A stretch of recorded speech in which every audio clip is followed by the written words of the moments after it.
అదేవిధంగా అధ్యక్ష ఈరోజు 9.5 సంవత్సరాలు ఉద్యమాలు చేసినాము, ఉద్యమాల నుంచి వచ్చి ప్రభుత్వాన్ని నడిపినామని మాట్లాడిండ్రు కదా. ఉద్యమాల నుంచి వచ్చిన పార్టీ ప్రభుత్వాన్ని ఏర్పాటు చేస్తే ఉద్యమ సందర్భంగా ఉద్యమం కోసం ముందుకు వచ్చి తెలంగాణ రాష్ట్రాన్ని సాధించడానికి ప్రయత్నం చేసి కృషి చేసి అమరులైన కుటుంబాలకు 9.5 సంవత్సరాలలో ఇప్పుడు వాళ్ళు ఏదైతే ప్రస్తావించిందో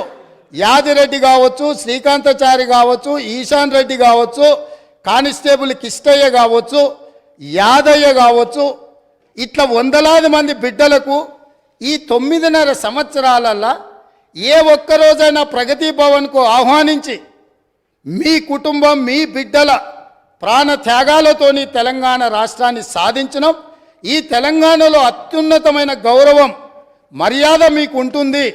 మీరు నా కుటుంబ సభ్యుల కంటే ఎక్కువ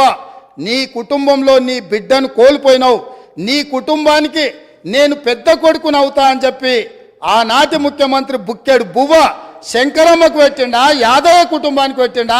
యాదిరెడ్డి కుటుంబానికి పెట్టిండా, కానిస్టేబుల్ కిష్టయ్య కుటుంబానికి పెట్టిండా. కానీ వాళ్ళ గురించి పట్టించుకోలే. ఈ కుటుంబంలో ఉన్న వాళ్లకు కొడుకుకు మంత్రి ఇచ్చిండు, అల్లుడికి మంత్రి ఇచ్చిండు, కన్న కూతురు ఓడిపోతే ప్రజలు తిరస్కరిస్తే ఎంబడే శాసన మండలి పదవి ఇచ్చిండు. సొంత కుటుంబ సభ్యుల మీద ఇంత పేగుబంధం ఉంది అని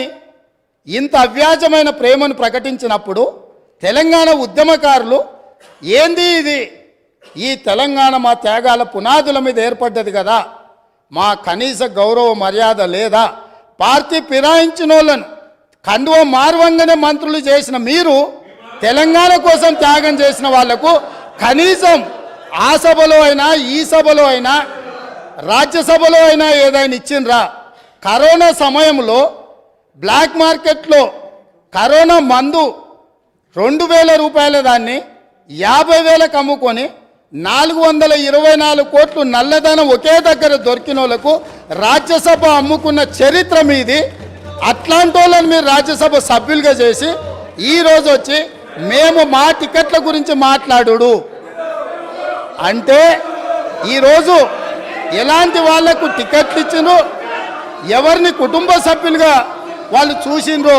ఒక్కసారి ఆలోచన చేయండి అధ్యక్ష. అదే